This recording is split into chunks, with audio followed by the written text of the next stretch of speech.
Hey Cam followers, it's good to see you. This is going to be an amazing live. I've already been chatting to Dr. Carlo for a while now, and wow, we're going to cover some superb topics tonight. We're going to be talking about the association between pain behavior. We're going to be bringing in another topic that we have not covered in CAM before, so I am really excited to go here. But first of all, I would like to thank our sponsors. So this year we are really excited to be sponsored by Big Barker Beds. They are a huge bed provider over in America. And the reason that we are happy to be associated with them is that they actually put this bed through a clinical trial at the University of Pennsylvania. And it was a pilot study, but it did show that their marketing about it improving mobility, improving quality of life, is actually valid. And that is really important to CAM because we work on an evidence-based basis. So the things that we support, we want to have good quality evidence behind them. So thank you very much, Big Barker, and thank you for the work you do. We're really, really proud to be associated with you. So back to our awesome guest. Please meet Carlo Siracusa. Siracusa? Correct. And he is Associate Professor of Behavior and Welfare at University of Pennsylvania. And he's also, and I'm blown away by this, president of the American College of Veterinary Behaviourists. This is good stuff. So we cannot get better than this tonight. So I'm really excited. Please tell me where you're listening from.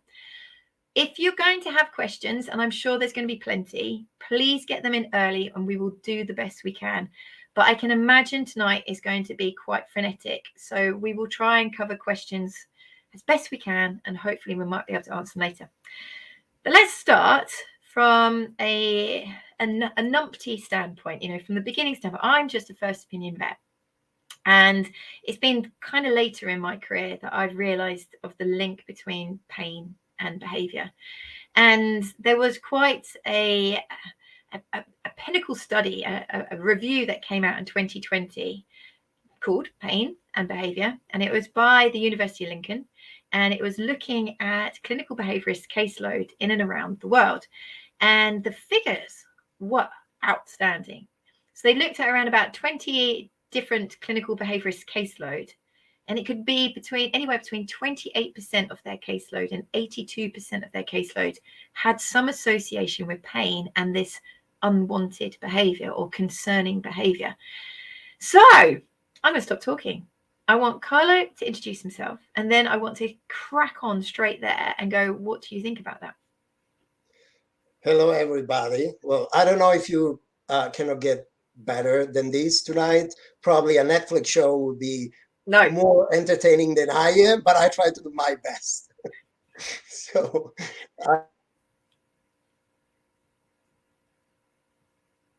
Oh, don't stall. Why would it stall? Not now. If anybody's still listening, he will come back. Come on, Dr. Carlo. It's been one of those days. Just checking everything, guys. I can see that we're still live. Dr. Carlo has freezed, but just be patient. He's likely to disappear and pop back. Whilst he has disappeared, and what I'm hoping to do is, he looks really happy, doesn't he, Diane? I'm going to remove him, and that will force him to come back in. Oh my God, now you've got the whole of my face. So sorry about this. Been a busy day at work. Whilst I'm waiting for him to come back. Is he here? Let's see. No, he'll pop back. Let me tell you about our new website. So I don't know if you know, but the first CAM website arrived in 2016. And that was when I knew very little. And it went a little bit crazy, and it was very well received. Well, since that point, we have been learning and creating a lot more content, and the new website is now live. It's pretty cool because we still have a huge amount that we're giving out to the public. So any bypassers, anybody of any background can access amazing information. But we also now have a member zone. Now, the reason that we put a member zone in there is that, to be honest, guys, this is beginning to cost quite a fortune to run. And what we need to do to remain our independence with our viewpoints and the information that we offer you, we need to have a financial staple. And that is our member. Now he's back. He's I back. am back. That's okay, don't worry. Continue where we left off and tell us a bit more about yourself. Yes, absolutely. So, as you said, I am a faculty at the University of Pennsylvania here in Philadelphia. I teach and do clinics at our small animal hospital, and also some clinical research, which allows me to combine everything, my passion for teaching and my passion for helping people with their pet's behavior problem. And actually, one of the things that I do is also going to meetings and meeting cool people. And one of the coolest person that I know is Daniel Mills, is the author of the study that you mentioned. And that study is actually the product, the spin-off of a meeting that we have in Washington, D.C., in occasion of the International Veterinary Behavior Meeting, in which we had an expert panel, an expert review on behavior and pain, or more in general, behavior and physical disease. And actually, one of the cases included, and one of the university mentioned, they come from our service. Yay. So one is our behavior service, and one of the other, Hagar Hauser, she was my resident at that time. Now she's a board certified veterinary behaviorist. So I'm familiar with that study, and I'm familiar with the situation. And one of the most interesting things that I would start analyzing in that study is that you see a lot of difference in how many cases, what percentage of cases a behavior clinic would report, right? Yeah, between 28% and up to 82%. That's massive. These are gigantic differences. So why is this? Does it mean that some vets, some behaviorists are better than other? I don't think so. I think it's the area where the clinic is based, right? If you have, like here in Philadelphia, a school with a long-standing tradition in training veterinarians to recognize behavior signs of physical disease, and also you have a lot of specialists, veterinary specialists. The cases that arrive to our clinics are really the tip of the iceberg. While in places where there are not many board certified veterinarians around you, you might see a larger amount of cases. So I think this explains the difference. But I would actually say that the 89% figure is probably closer to what is the percentage in the general population. Yes. Because again, you have less barriers, right? Less filters before they arrive to see you. No, so totally. I definitely think that a large percentage of pets, and I have to say a large percentage of people too, we do change our behavior depending on our physical conditions, right? Oh yeah, totally. And I think that's probably one of the drivers behind doing CAM, is when the pennies start dropping of, oh yeah, it's so obvious. Oh yeah, that's so obvious. Oh, that's so obvious, because we do it too. It was like, oh my God, the world needs to keep hearing this. You know, if I have a bad back, well, I have got bad back. And if it's okay, it's not too bad, I'm okay. I'm nice to talk to. I've got lots of energy. I want to go and do things. But when it's bad, and it's been bad for a while, and I haven't slept well, and it's just there all the time, you start getting to get grouchy, and you don't want to go for that run because it's going to be a bit hard to start off with. And you may not even want to go out because you just know you're going to have a beer with your mates. You're going to be like, oh God, I hurt. So it's really logical that behavior will be influenced by background pain. It's so obvious, isn't it? Absolutely. And actually, when we go to the doctor, what do we say? I'm not feeling well. It's not that we say, look, I'm bleeding, or one of my eyes popped out, right? It's really, I'm not feeling well. And sometimes it's even difficult to explain. I don't know, I'm tired. This will translate into changes in behavior that other people see. They tell us,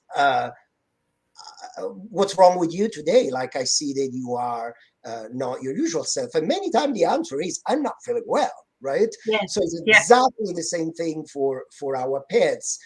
And I'll say that behavior it's probably the most important sign in detecting physical disease. The more the better, I would say, we are at detecting early signs of behavioral changes, the earlier we will detect that there is a problem, and actually our prognosis, right, the outcome, the outlook of a problem in general would be better.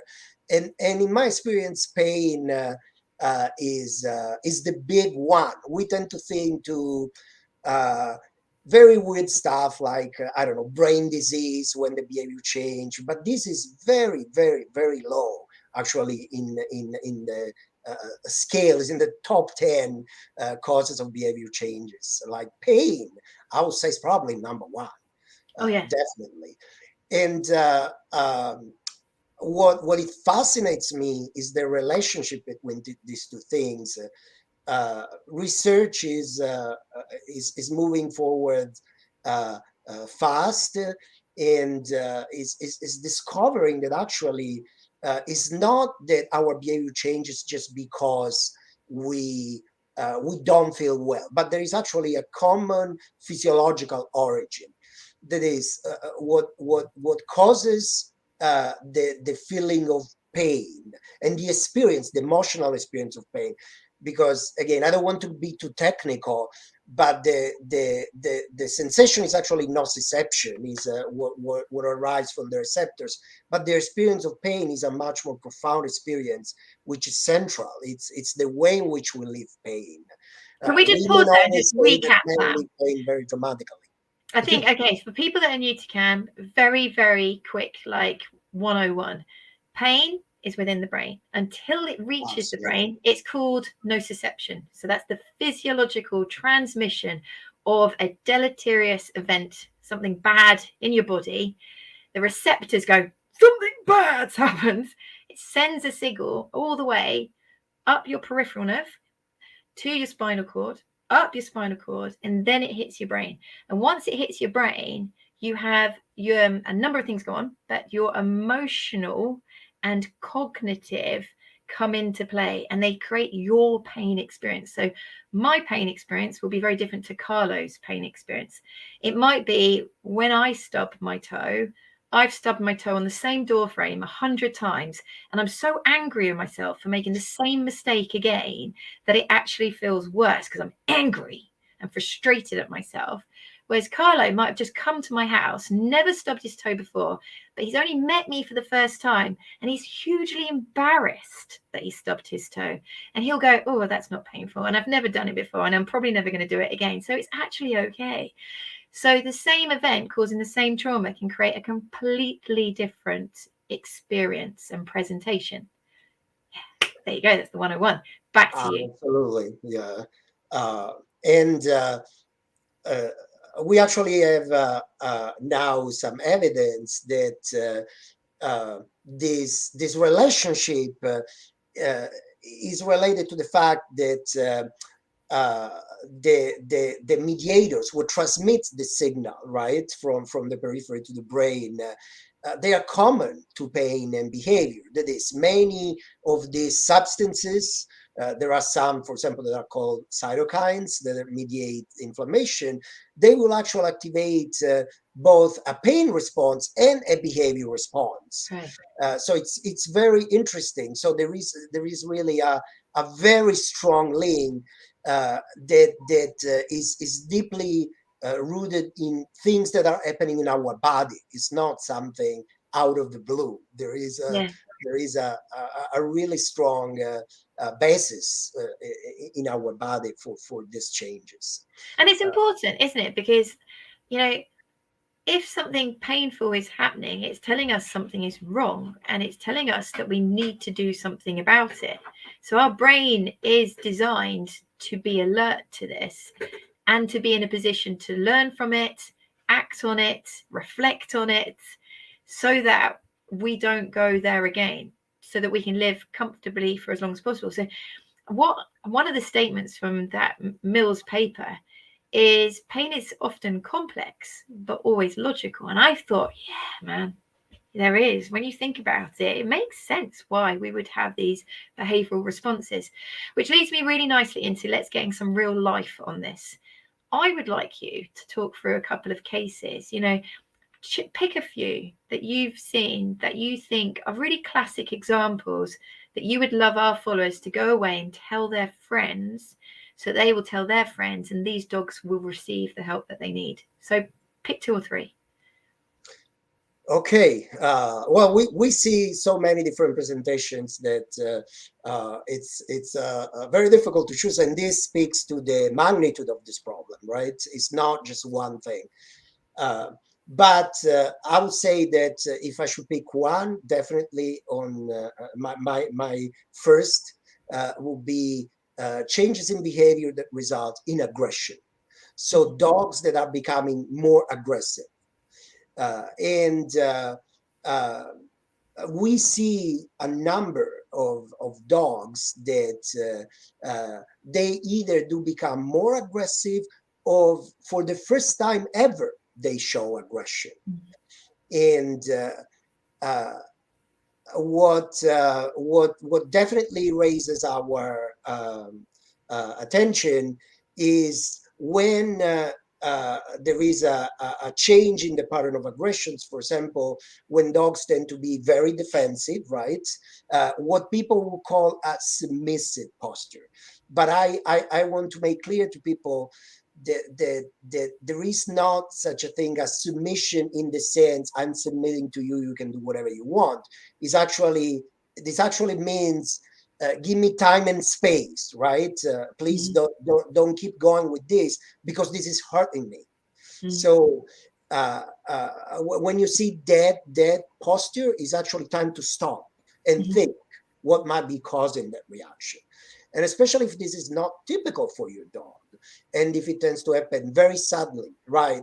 I don't know, you are brushing your dog as you do every day, and the dog suddenly lower the posture, turns around and try to bite you, this will be a red flag.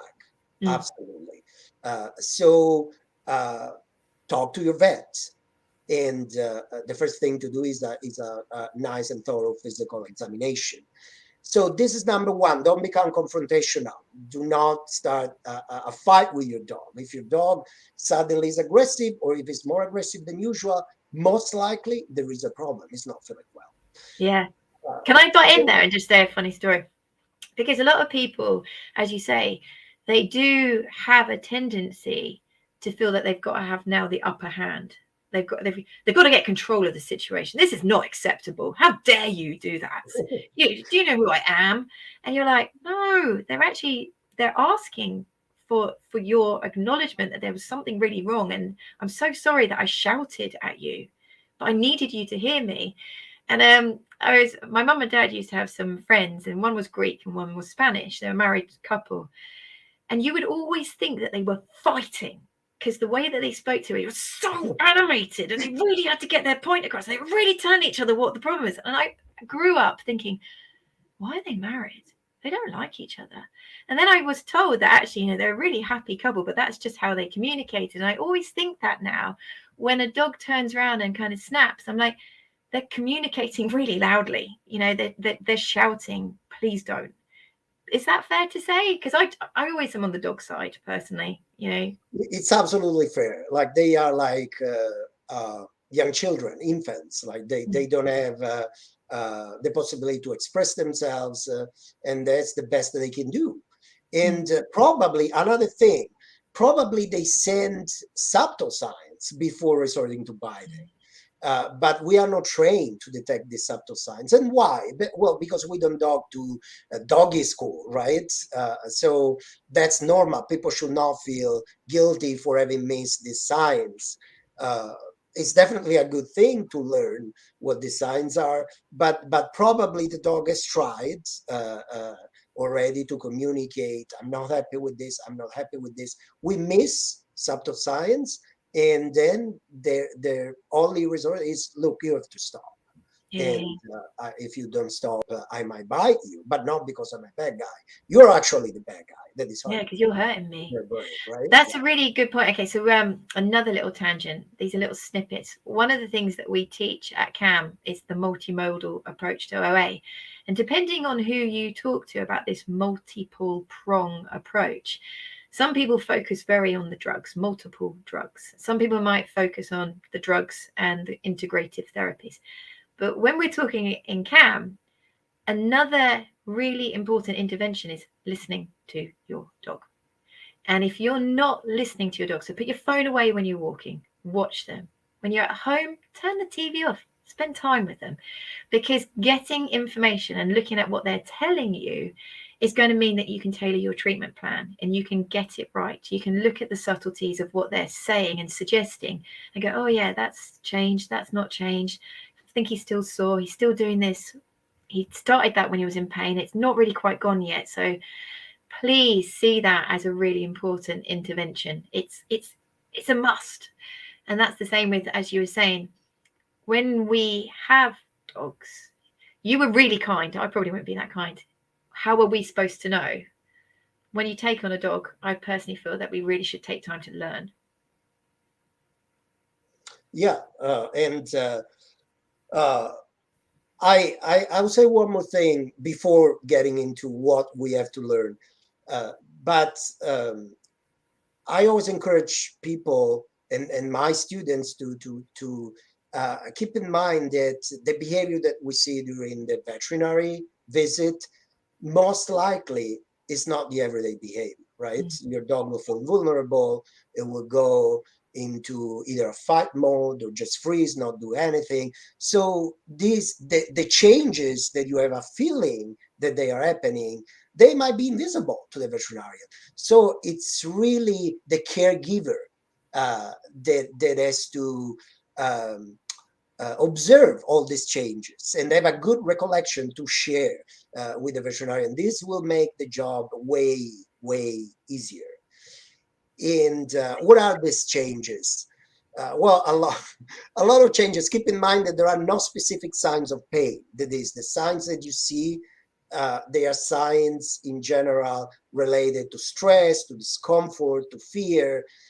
Is the context and then the findings during the appointment that allow us to say it is pain. So what I encourage to do is to, first of all, keep a diary, right? So have a record of how does your dog respond to situation in his or her life, and has this changed? And do not look at just at parts of the body that are very commonly associated with happiness, like the tail. Like if your dog is wagging the tail. The tail is actually not a good indicator of the mood of an animal. A dog that is wagging its tail is not necessarily a happy dog. It tells you that it's a dog that is experiencing some degree of emotional arousal, some degree of attention. Like in people, if you want to know how what is their mood, what their feelings are, you watch the face, and it's exactly the same for your dog. Watch the face. So either just how relaxed or how tense the muscles or the face are. So this is a good indicator. In some breeds, terriers or everything that is bull related, you can really see the tension in the muscles. Also the mouth, right? A comfortable dog has a relaxed mouth, whether it's open or closed, but it's pretty relaxed. You don't see, especially you don't see the teeth that you normally would not see, so lateral or deep into the mouth. If a dog is also panting a lot, if his tongue is showing a lot, and it's not hot outside, that's also not a normal sign. And also the body posture. So the body of a dog should be relaxed, wiggly, and relaxed. If your dog has a tense body, if it tends to have, for example, a crouched posture, that's not normal. If he's reluctant to jump on and off something, things that he could do before, that's another very important red flags. So just common behaviors. I suggest to keep a written diary because you can really see how they evolve. Our perception, just observing, can be biased if we don't have a written record. So this very simple behavior that really only the people that spend a lot of time with the dog can clearly see. Yeah, okay. And what we'll do is we're going to come back to that, because part of our talk was how can you best work with your veterinarian or your clinical behaviourist. But first of all, I want us to try and get a couple more, maybe more out there pain related behaviours. So you've got the direct association with that cause pain, this is my response. But there are other kind of interlinks. And then I want to touch on your interesting topic that we've never covered before, paresthesia. And then we're going to come back and give people the ability to work with their clinicians better, what they need to collect, how they should ideally present it, what they could expect. So let's first just talk about a few more cases so we can cover a wider range. Absolutely. There are signs that are a little bit more specific. That is, that they will allow you to identify the area in which the pain is localized better than just generic signs like stiffness or panting or the ears back. So, for example, cases that come to my mind, especially some breeds, they tend to have problems in the neck region, the cervical area. There are specific conditions, for example, that one that is called syringomyelia, which is like a stricture, like of the hole where the nerve that go to our head passed. And in this case, if there is pain and discomfort, the animal might be scratching a lot, scratching the base of the neck, scratching the ears, and the most common reaction is to think that there is something wrong in the skin of this dog. So people check the ears, or if there are, I don't know, fleas or thicks, but it might actually be a sign of pain. So, and these also tell us about the localization. I've had a few of those, and I've also found that they're very anxious. So there's a real background history of anxiety, not coping with social situations, not coping with change, not coping with too much going on in the environment because they can't kind of keep their eye on everything, as well as the more kind of like physical presentation. Have you found the kind of the same? Absolutely. Because aggression that we have discussed before is one of the possible responses that are related to what we call the stress response, right?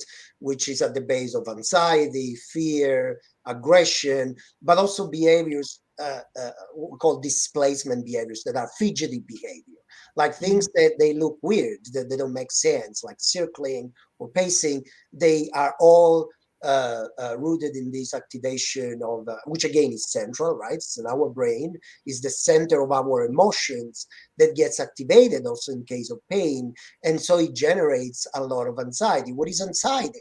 Is the anticipation that something might go wrong. So if I tend to know that if I move, for example, my neck in some direction, I will experience pain, then I get very anxious. I'm always living with this, oh my gosh, is this going to happen again? So they tend to be very anxious animal. Increasing anxiety is another important sign. And can we just touch on displacement behavior a bit, because that is a term that's being used a lot more in first opinion practice. It's beginning to filter down. It's beginning to be used a lot more online. People are beginning to throw it out there a lot. Can you just explain that? Displacement behaviors are those behaviors that allow an individual, again, animal or human. I always like to remind people that the same is true for humans, because it allows to empathize with the dog. So are those behaviors that allow us to channel our anxiety.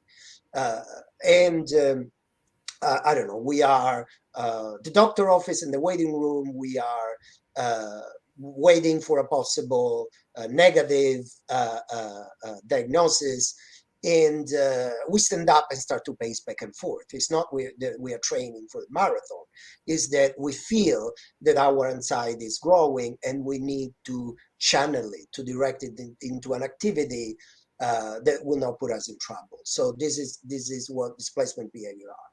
And dogs tend to show a lot of this. And unfortunately, a little bit, as we're saying, for the tail wagging, they are not always correctly interpreted. One of the most common displacement behaviors is jumping. So jumping on people. So if a dog suddenly becomes very jumpy or very mouthy, so grabbing our shirts and pulling, and that's not typical for the behavior of the dog, this might be a displacement behavior. Another one might be circling or pacing, as we're saying. Sometimes, and that's another good signs that allow us to identify the source of the pain. Sometimes actually they start to lick the region. My dog did that. Right? My dog licked a lot of abnormal surfaces. She'd lick her bed. She'd lick the sofa.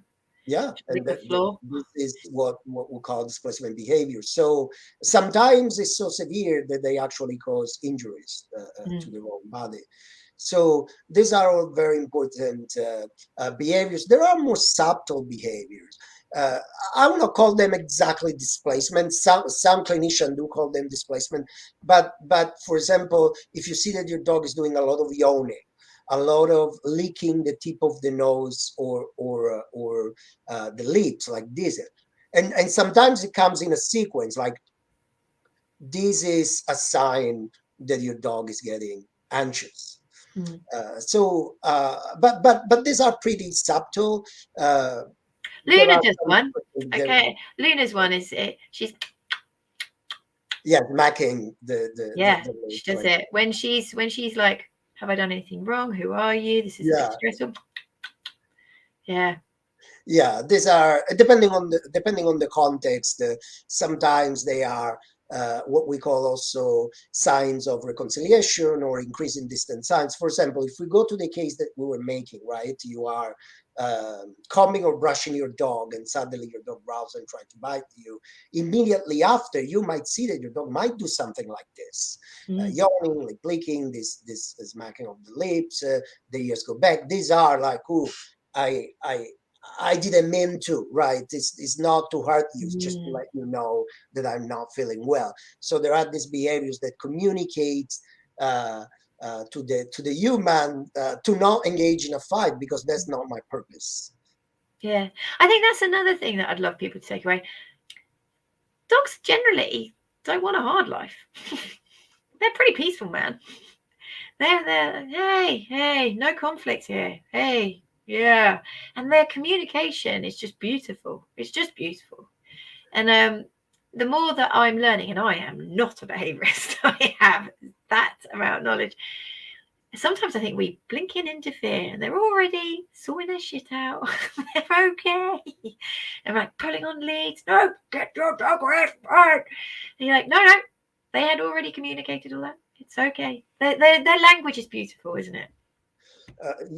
They really try hard. Actually, the domestic dog is one of the few species that has evolved to try to understand, to do their best to understand human body language and behavior, because they depend on us. I always tell people, I know this is kind of a little bit rough, but everybody says, oh, I would like to be a dog. And I say, no, that's not true. You will not like to be a dog, because you cannot even decide where you have to pee and poop. And sometimes it might be cold or rainy, and because we have to go to work, that's the time to pee or poop. Or you miss this, you're done. So they really try hard to understand us. And I think we should do the same. This is why we should observe. It's on us. We are the ones with the big brain. I agree. We tend to have a lot of conflicts, and I don't have to tell you, just turn on TV and see what is happening all around the world. So if we, with our big brain, cannot resolve our conflicts, why would we pretend so much from our dogs? And that what you just said, it's super correct, that aggression is not the first choice, is very rarely or never the first choice. Why? Because biologically it doesn't make sense. I don't want to get into a fight and get injured. If I live in nature, I will die. Why should I do this? My first answer, my first response is to try to find a solution. So neither of us get hurt and we can keep living. So really, really, our dogs do try hard. If they are very aggressive or unusually aggressive, then again, they are having a hard time, and there's a good chance that they are having a hard time because they are in pain or in discomfort. Yeah, that is a take home. So I'm going to throw a controversial one at you. I've not prepped this. What's your feeling about when people say, oh yeah, well, dogs hide pain really well? I get really annoyed because I'm sitting there going, no, mate, we just don't see it. We just don't look for it. Do you think dogs hide pain? No, I don't think so. Yes. Well, like people, they try to compensate, right? That is, if you know that something will cause you pain, you try to avoid as much as you can that behavior. But that you are not doing it to hide the pain. You are doing it to avoid the pain. Yeah. So. And the majority of dogs, they cannot really do this for a very simple reason, again, because they are captive animals.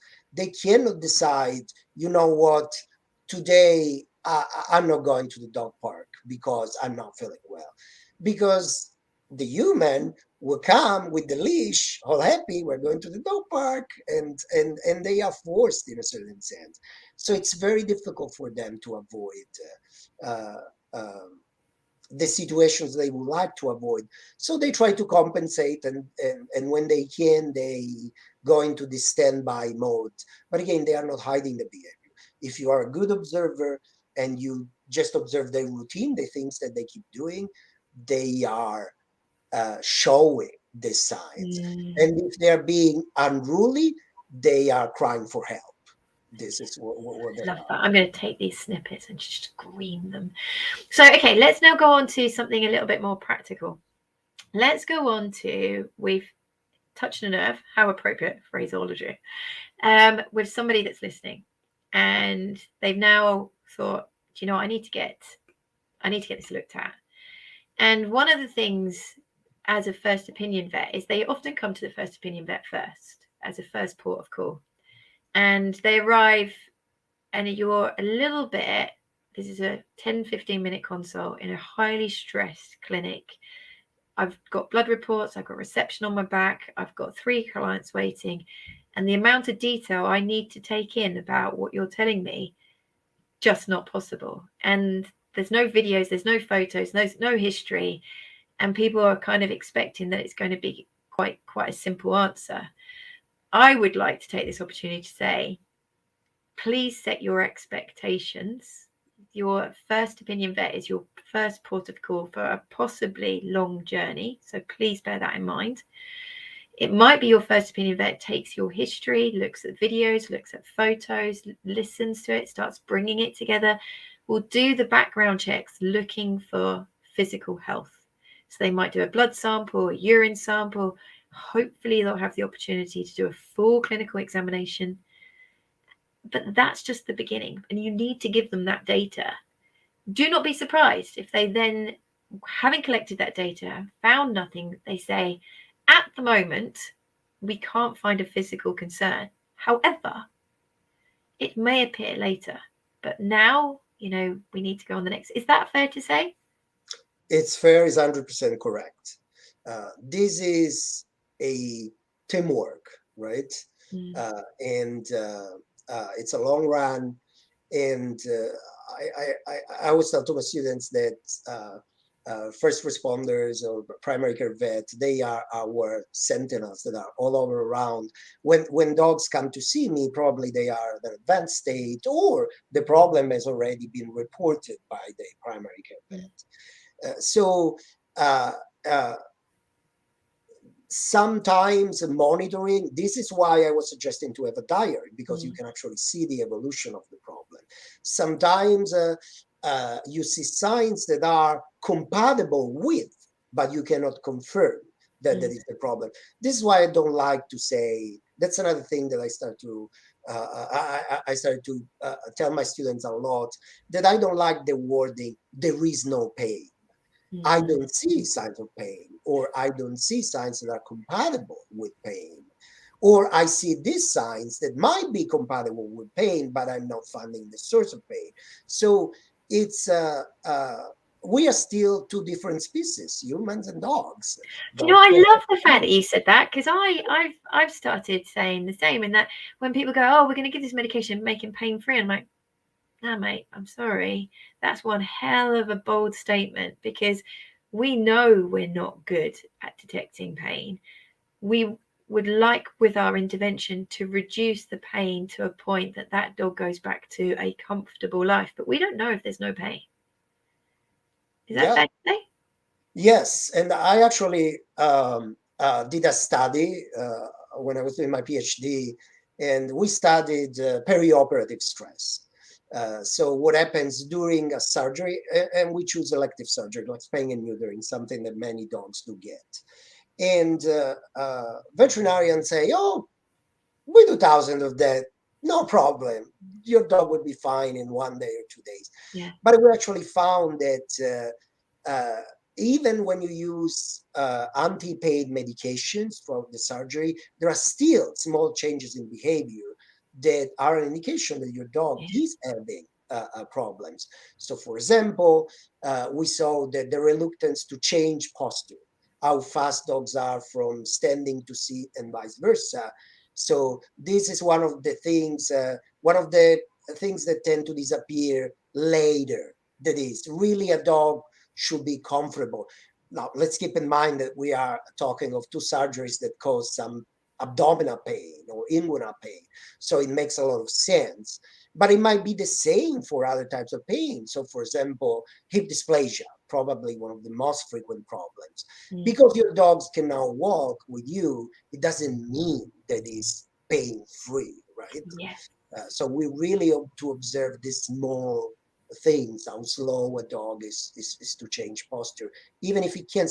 And sometimes people get surprised because they say, oh, he always did that. Why now cannot do it? Well, he's in pain, he's getting older. I tell, ask your grandpa to stand up and sit, stand up and sit, stand up and sit continuously for 20 times, and then it will tell you what it means, right? Yeah, no, totally. It's not that I'm ignoring people's questions, and it's not that I'm overlooking people before, but I do need us to do this one because this is such a pillar problem. I find it difficult to differentiate between pain and anxiety. I think the anxiety started because of the pain, but now she is on medication. Her behavior hasn't changed. She does want to go out for a walk, looks very scared, so I don't make her. I was hoping with new medication she might feel better and want to go out. So I don't know if it's pain or anxiety. This is perfect. Well done, Jane. Perfect. This is exactly what tonight needs to cover. Help us with that. Yeah, absolutely. It's very difficult to differentiate between pain and anxiety because, as we're saying, they are not really two different response. It's the same type of response, but anxiety is the anticipation that something might happen, and the pain is what the dog is afraid it will happen. So early in the conversation, we're saying the pain is actually a mechanism, a biological mechanism to prevent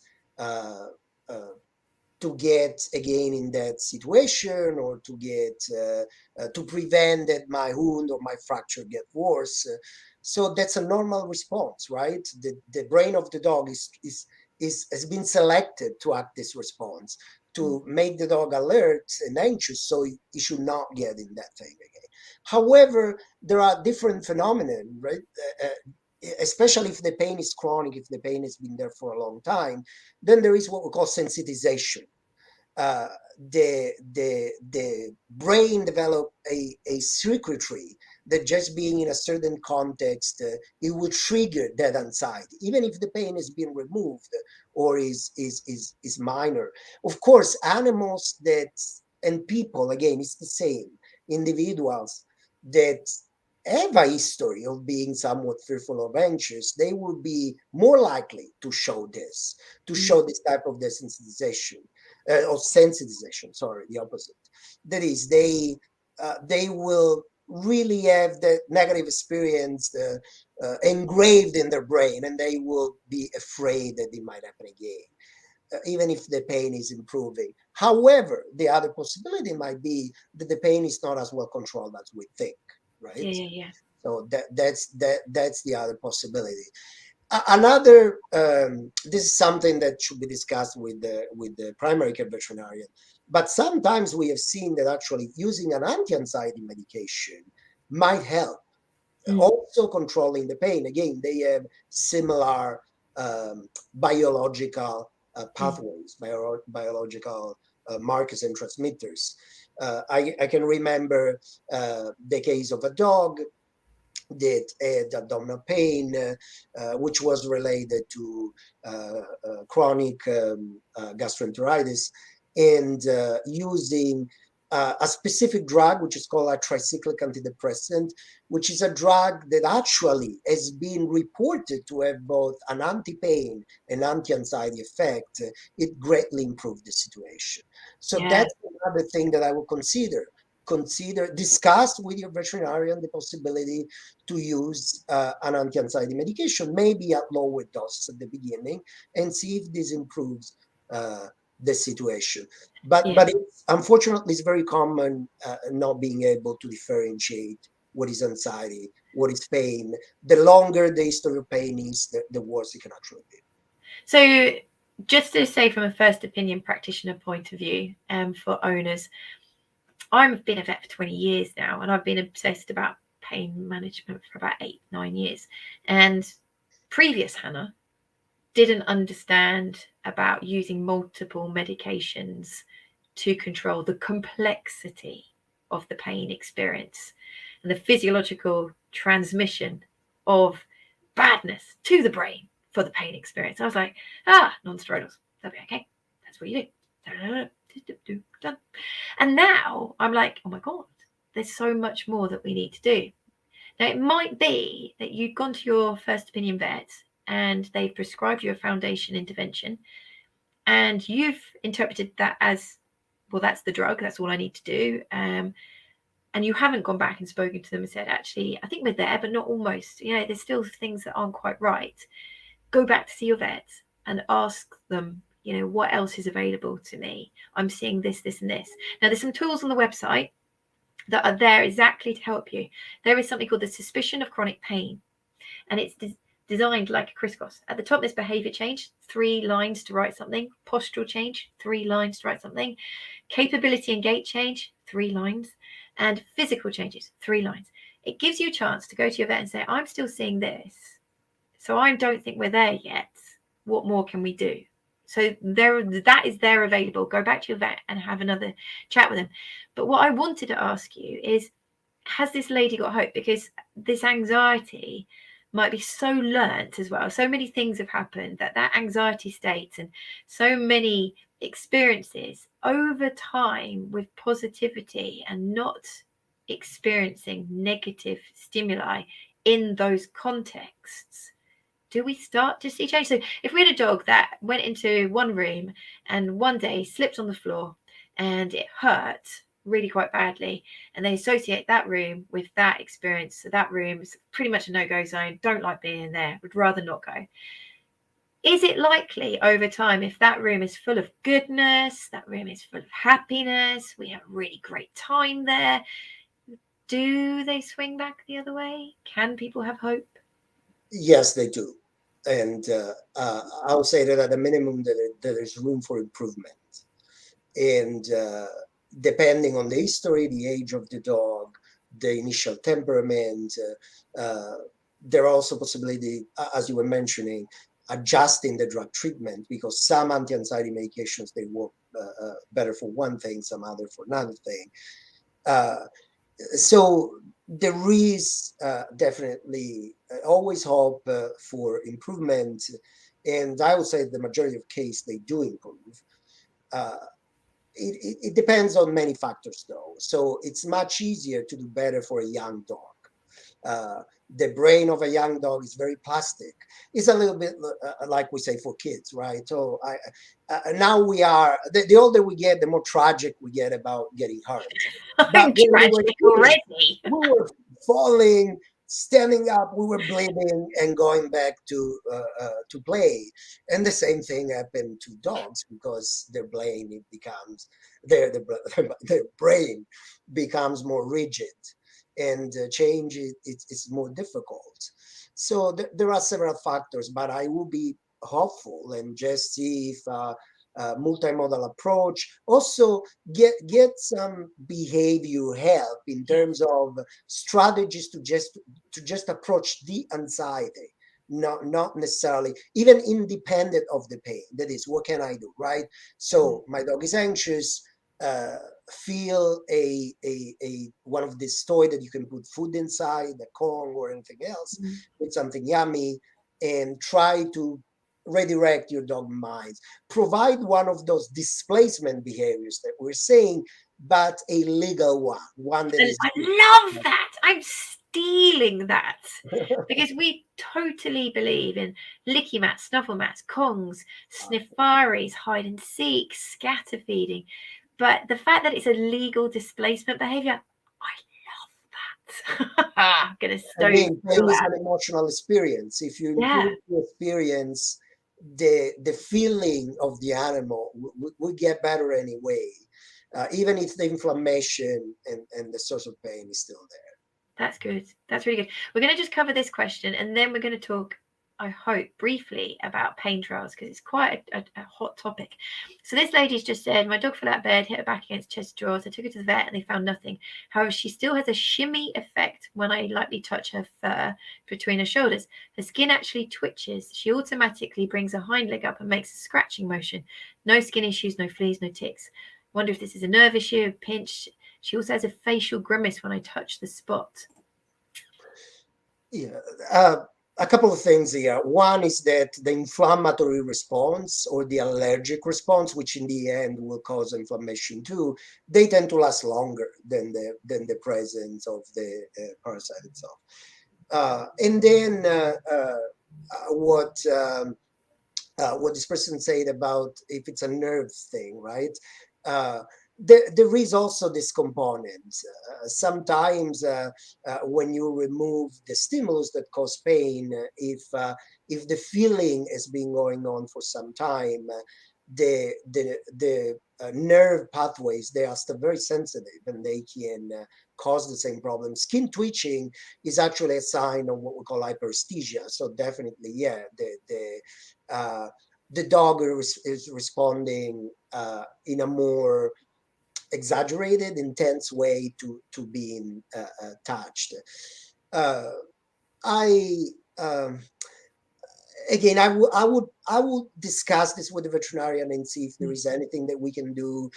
It might be an antihistaminic. It might be something that actually is for sometimes useful for the type of pain or altered sensation that we were saying. There are some drugs like gabapentin that might help. I think that this is not just the memory of something. There's probably there's my assumption. I will not say that it's probably. Yes, my assumption is that there is still something going on, where there is a response. I doubt that just that this is just the memory of no, and I would add that there is no harm in speaking to your first opinion veterinarian, getting their viewpoint, and also maybe even seeing a physiotherapist. In that, I've found their manual skills are generally pretty damn good, and they will have a different form of examination to what a classic vet would have. So they will be much more aware of the what we call the myofascial arrangement, and they might actually be able to say, yeah, do you know what, I think there's a muscle not there, like a trigger point. I think there's disturbance there. This is what we can try, this is what we can try, blah blah blah. So definitely get that looked into. Now we're already at 54 minutes, and this means that I'm going to have to get you back. I'm just going to have to get you back, because I know that we start to see people drop off because they're losing the concentration. We're getting old. All of us are getting old. And we had definitely the wish to talk about paresthesia. We also wanted to talk about pain trials, because as you very clearly said earlier, sometimes you can suspect there's pain, but you cannot find the obvious source or even the region. So therefore, not even the type. Is it visceral pain? Is it neuropathic pain? Is it nociceptive pain? Where is it? But I believe that we need to put that to bed. And in that sense, doing a pain trial, pain relief trial, is a really good way. So what's the scope in your agenda that I can get you back and we could do part 2? Well, we can probably into the summer, but we can do it. Yes, I've nailed it. There you guys. It's proof. He said it live. He can't get out of this now. Because definitely the paresthesia thing hasn't been touched upon in CAM at all. And it's something that I think people will be really fascinated by. Because especially when you said to me, quite often they like to be touched because the pressure relieves those weird sensations for that time.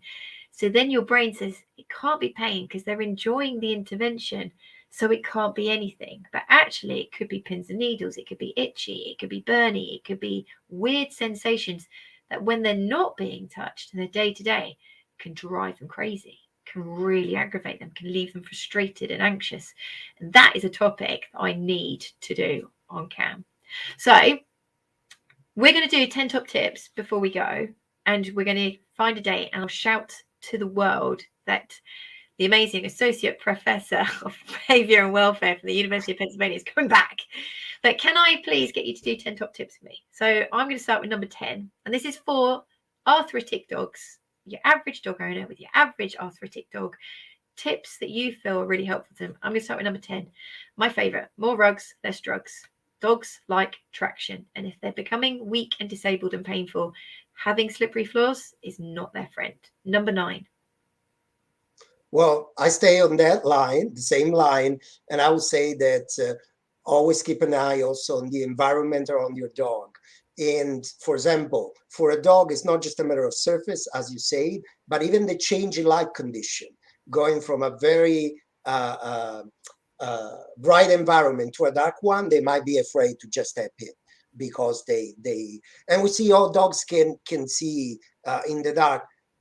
Yes, relatively, but they still need some time to adapt to the light conditions. So it's about the surface and it's about the light too. I like that. Number 8 for me is legal displacement behaviors. Oh, yes. So get your snuffle mats, your licky mats, your Kongs. Come on. Some people spend a fortune on things, I hate to say, that don't work. These things are a one-off purchase that you use day after day. A licky mat's $4.99. $4.99. And it is going to give your dog so much pleasure on a regular basis. Number 7. Same thing, a follow-up saying that don't just try 1 or 2 and say, my dog doesn't like this. It's like people. We don't all like the same things to relax. I hate those little games that you have to put the little ball in the little hole. They really make me more nervous. You will not calm me down. Same thing for dogs. So get a lot of these tools, of these toys, and give. Now you cannot see where I am. I do have a cat. I don't have a dog, but I have plenty of this stuff all around. My cat doesn't use probably 70% of it. It doesn't matter, because one day she might like one, the other day she might like the other. Who am I to say what she like? Right? I went into Sarah Heath's house once, and it was just absolutely like a cat toy shop. And I was like, "Is it always like this?" Yeah, always like this. Number 6 for me, it's similar to what you're saying. I have a lot of people that may try a ramp, may try a harness, may try a new bed. And if their dog doesn't take to it in an instant, they give up on it. These mobility aids. And I would really say, don't give up quickly. If somebody took my knife and fork away and gave me chopsticks and said, that's it, Hannah, for now, forever, I'd be like, oh my God, I can't do this. Give them time, allow them to adjust, encourage them to adjust. But the mobility benefits, the safety, the less impact forces, the comfort really does pay dividends in the end. Number 5. So I'll now introduce the concept of behavior modification training, right? So start early. So get your dog used to have certain handling, certain type of procedures, because for now your dog might be fine just lifting his paw without giving any alerts or any reward for it, but one day when he's in pain it might not be fine. So start early and start to practice some behavior modification. I touch your paw, you get a treat. I lift your paw, you get a treat. I try to trim your nail, you get a treat. So do it early. Do not wait that your dog is in pain. If your dog is already in pain, it's going to be much more complicated. I like that. That's a good one. Number 4, talking about paws. Paw care. Paw care. So I'm one of these really irritating vets that we're getting ready for surgery and I'm going, I've just got to clip his nails and shave all the fur between his pads because it's really important, because it's an opportunity I must not miss.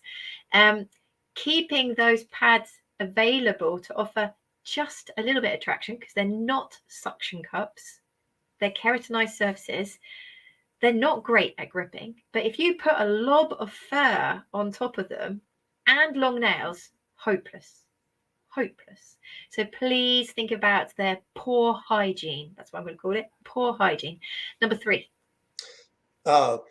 Get either a poster or a video, something that will describe the body language of a dog, and put it in your household. Like put it in more than one wall, I would say. It should be visible to everybody, so everybody has a dictionary of what that behavior means, and try to educate everybody in the family to observe and detect these behaviors and report these behaviors, especially if there are young kids in the house. They might be good at say, oh, I was trying to do this and I don't know, and Fluffy that did that one, right? Yeah. So educate the people around you about dog body language and communication. I love that. Number 2 is something that we said earlier. Dogs are good guys. So if you're having the tendency to see their behavior as being premeditated, they did that on purpose. They know I don't like them doing that. They know that that's going to annoy me. Probably not. Really, really, probably not. Twist it 180, change your mindset, change your mood, and look at it differently. I've had a number of people in today that have come and going, oh, they do it because they know it aggravates me. I'm like, so please make sure you look at your dog every day and go, you're the good guy. How can I help you? Number 1. So be patient. Be patient. That is, it's not, we are also, again, I will not get tired of saying this, we are also animals. We have our own impulsivity. Our dog is reacting with a negative behavior. It might be, we have talked about aggression, changing the body, but it might also be that your dog starts to pee somewhere because it's just difficult to go outside. We get very anxious. We scold our dog. We yell at our dog. We will just make things worse. We will try to hide. This is when they would say, my dog is hiding the behavior. Well, he's hiding the behavior because he knows that if he shows it, you will get mad at your dog. So don't get mad. Try to understand what is happening. That we are the ones with a big brain. Just take a step backward, come down, try to assess the situation, and try to find what is wrong. Love it. Love you. Love it. This is brilliant. So thank you so much. Please, everybody, say thank you to this guy. He is all the way from America. He's given his time up for free to come and talk and educate us and help us help our beloved pets. So I'd like you all to say thank you. I would like to say thank you. I'm definitely going to get you back to chat further, but for now we're going to call it a day and save the good stuff until next time. I'd like to say thank you to our sponsors.